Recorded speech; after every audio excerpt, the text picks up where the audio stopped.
Knight and Hollow Knight Silksong are very well known for their memorable boss fights, and if you want your players to remember your game for its boss fights as well, this video is for you.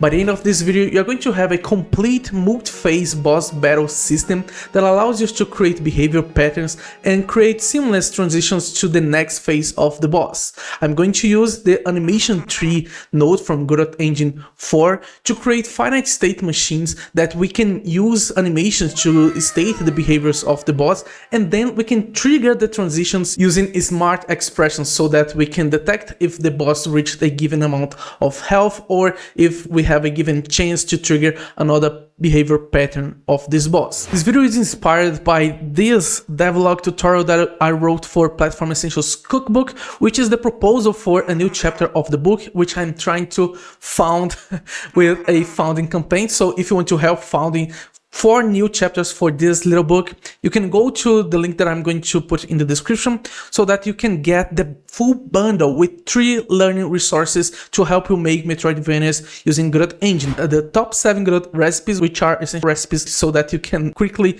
create games with Godot Engine. The Platform Essentials Cookbook with over than 16 recipes, so tutorials to create platformer games, which is the basics of a Metroidvania. And then the Adventure Essentials course, which is a course in a video format that presents you 5 essential systems to create adventure games, like dialogues, quest system, interaction system, event system, and saving system. The saving one is very cool. And you can get all 3 of these learning resources to create your own Metroidvania and help found 4 new chapters for one of these resources that you just purchased for $30.99. Is almost 40% discount. But that said, let's go back to the tutorial. So let's watch a very quick the VIII boss fight, because I want to show you something real quick. We are going to understand what we're going to deal with in this tutorial. So I'm going to open this. This is a playthrough from another player. I'm going to decrease the volume a little bit. First of all, you can see that the boss battle is triggered by the presence of Hornet within this area, which we call the boss pit. And the boss pit, as I said, is a confined area, a confined environment where we have a lot of control over the environment so that we can make the boss interact or seem to interact with the environment. So we don't have to implement something like wall jump for the boss because, well, since the boss battle is going to be on the pit, a controlled environment, we can pretty much rely on the position of the boss, and we don't have to detect dynamic behavior such like is on wall. In this case, we can basically create the pattern of movement for the boss on the walls, for instance.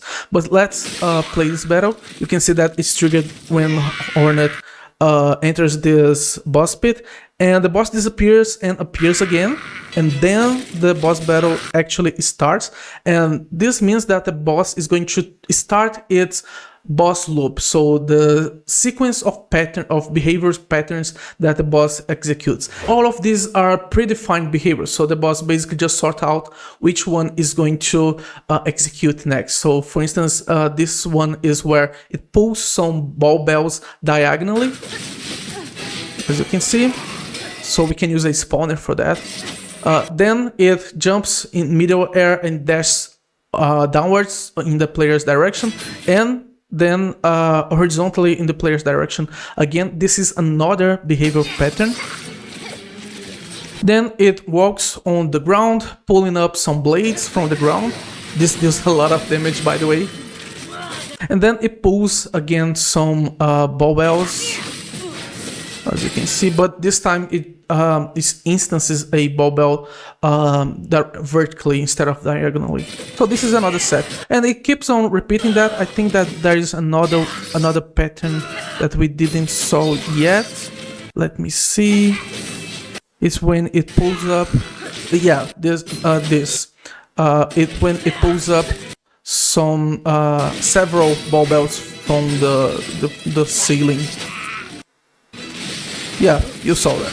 So after the player defeated the boss once, right here, the boss switches to, it seems like the boss is defeated, so it plays a defeated animation, a fake defeated animation, and then it disappears and appears again for phase 2, where everything gets harder and, well, a new set of behavior patterns is going to be executed. It's very similar to the first one, but the idea is that it gets harder. So this is what we're going to execute. I'm going to provide you a boss scene with a set of behaviors that we can play with, and the focus of this tutorial here is how we can transition from one state to the other using a finite state machine. So instead of presenting you all these behaviors and creating the animations, I'm going to give you upfront all these behaviors, and we are going to focus on how we can use the animation tree and trigger the phase 2 after the boss reaches 0 health. In order to follow along here, I'm going to suggest you to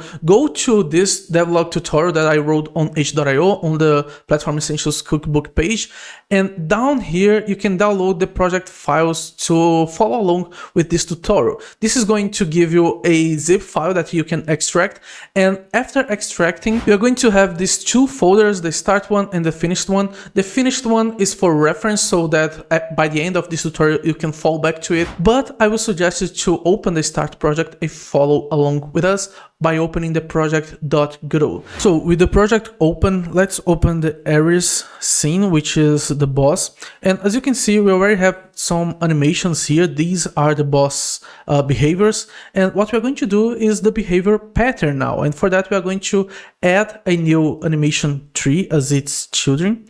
So animation tree, and let's set up the animation tree before we actually start designing the boss behavior.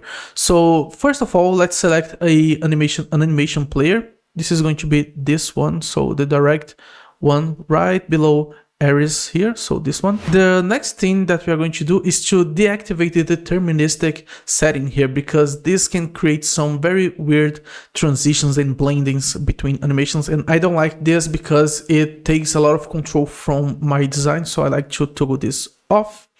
And the next thing that we are going to do, and this is perhaps the most important setting that we have to define here, is to change the advanced expression base node to be Ares itself, because this is going to allow us to use Ares as the base node for advanced expressions, allowing us to call methods on Ares that we can evaluate on expressions. So as you can see in the documentation here, the path to the node used to evaluate the animation node expression if one is not explicitly specified internally.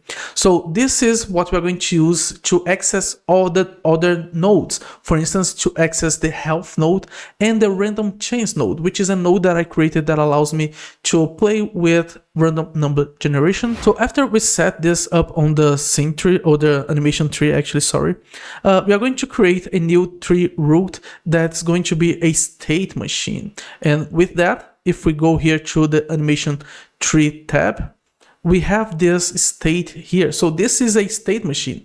If we understand what is the state pattern and what are state machines, you understand that you don't have to code anything from here. So your state machine is going to be this state machine, and your states are going to be animations. Because what is a state when we talk about object-oriented programming? A state is nothing but the set of behaviors and values of a given object setting, so object properties. So if we can call methods using animations and we can change properties of an object within animations, we basically have the state pattern already implemented. And on top of that, we can create a state machine to switch between these predefined states. So this is all that we do. We create predefined states, which are the behaviors of our boss using animations, and we can switch from them using transitions. This is all that a finite state machine is: the automatically transition between predefined states in a given application. And this is exactly what we have with this implementation. This takes into account that thousands of people are using this implementation and improving it on every new Godot release. So I rather use that than taking the premise that I can be better than thousands of people working on Godot engine. I'm not, so I rather rely on their implementation of a finite state machine. So that said, I'm going to create here very quickly the state transitions between these animations. After I finish that, I'm going to come back. So basically here, this is the linear behavior of the boss. This is what it's always going to execute first before it actually enters in its boss loop. So what it does is that it's going to reset. This ensures that we always start from a default state from this boss, and after finish the reset animation is going to appear. This is a long apparition of this boss where we have this stars appearing, the health bar appearing as well, and then it starts to charge, disappear, is going to be teleported to the center and appear fast. This one doesn't play the stars animation in neither the health bar animation. So this is basically the boss teleporting in and out from screen. Right now we are going to have something real interesting. This is the reason why I stopped right here, because after the boss appeared fast, so it appears again, we are going to call this randomize animation. This is going to play the throw dice method on this random chance node, which is going to generate a new luck for this player. Okay, so what we can do with that? After we appear again, so after we finish this transition, so at end, and something that you have to do if you are follow along this tutorial is to change the disappear fast animation so that it plays backwards, okay? So that is going to disappear like that, and then it appears again. So we are going to play the randomized animation, and from here we are going to get a chance. We're going to change the player's luck. So we're going to change the value of this luck property here. And what we can do with that, using these transitions, we can check the value of the player's luck and then decide if we want to charge again, if this boss will charge again, or if it's going to burst. So burst will basically create some explosions around this boss. So based on that, we are going to create some transitions. So this one and this one, we're going to switch at end, and to make these transitions, we are going to check what is the player's luck. And for that, here on the advanced tab on the advanced category, we have the expression property, and this is what we can use to create expressions and make our transitions smart. So in this case, we are going to check for the node random chance luck, and we are going to check if we get more than 30%. And number above 30%, we are going to perform a charge again. But otherwise, so let me copy that. If we get less than 30%, we are going to perform a burst where Ares is going to explode, create some explosions around him. So after we finish either of these animations, we are going to play the disappear again. And this creates the boss loop. So after either of these animations finished, it's going to disappear fast again and starts the loop all over. So switch at end, switch at end. And we can pretty much test this out. So let's play this scene. So it's going to appear, charges, disappears, goes to the center, appear, and then it can either charge again or it's going to burst. Let's see if we can get lucky and get a burst. There we have it. We have a burst. There isn't any errors. We just wasn't lucky enough to get it quick. But there we have it. We have the burst. Everything is working. So let's move on to phase 2, and I'm going to show you how you can make phase 2 in a moment. So I'll be right back. This is the sequence of behaviors that the boss is going to perform before it dive into the phase 2. So let me just change that to at end. And with this specific stun animation, since it is a loop animation, we have to toggle on this break loop at end property here, so that as soon as it finishes, it's going to play the next animation, which is this one, the disappear fast. Again, don't forget to change the play mode to backward, and then it's going to play the phase 2 animation, which is going to basically just recharge the boss health. And after it finished playing the phase 2, instead of transitioning to another set of another set of behaviors, we are going to create a new state machine that we are going to call phase 2. So after we transition to phase 2, we are going to enter a whole new set of behaviors that we are going to encapsulate into phase 2 state machine. And to edit this state machine here, we can click on this pencil. But before we do that, we need to create the condition that's going to trigger the transition to phase 2, right?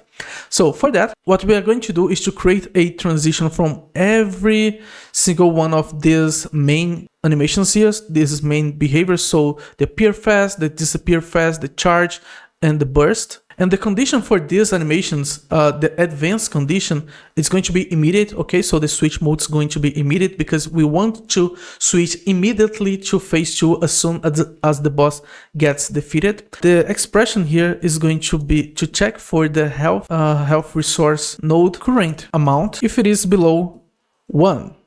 What this means is that it's going to be 0. So if player just defeated the boss, I'm going to copy that so we can paste on the other transitions as well. So this is basically going to check this health resource here, and if its current amount reached 0. So this is basically the condition to transition to this stun animation, which is the defeated animation of this boss. Before we actually dive into phase 2, I want to create the transition from the phase 2 to actually defeating the boss. So after we finish the phase 2, we are going to play another animation, which is the disappear animation. This is going to make Ares disappear for good. How do we actually know if we finish phase 2? Well, that's something that we're going to see next. So this is what's going to happen on phase 2. Ares is going to appear fast again. So it disappears on phase 1. By the end of phase 1, it's going to appear again on phase 2. Then it's going to randomize one of those 3 behaviors. So either it's going to charge, burst, or it's going to perform the multi-charge, which is basically this behavior where Ares will charge towards the 4 directions of the boss pit. So to do that, to pick one of those, we are going to do the same thing that we did previously. So we can concatenate some conditions on these expressions. This is a very powerful feature. Then above 60%, we are going to perform the multi-charge. To finish everything here, we are going to transition again to the stunned state from any of these major states here if we get less than 1 health point. After Ares got stunned, what's going to happen? This is the final defeating state of Ares.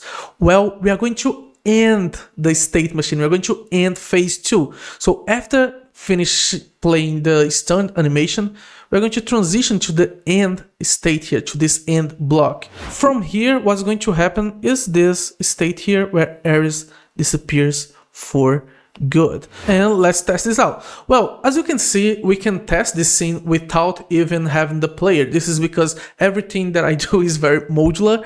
But if you want to test as if the player was here, basically everything that we have to do is to inject, to feed a visible area to this vision area, because this is going to set up the position state, which is basically the target of Ares charging.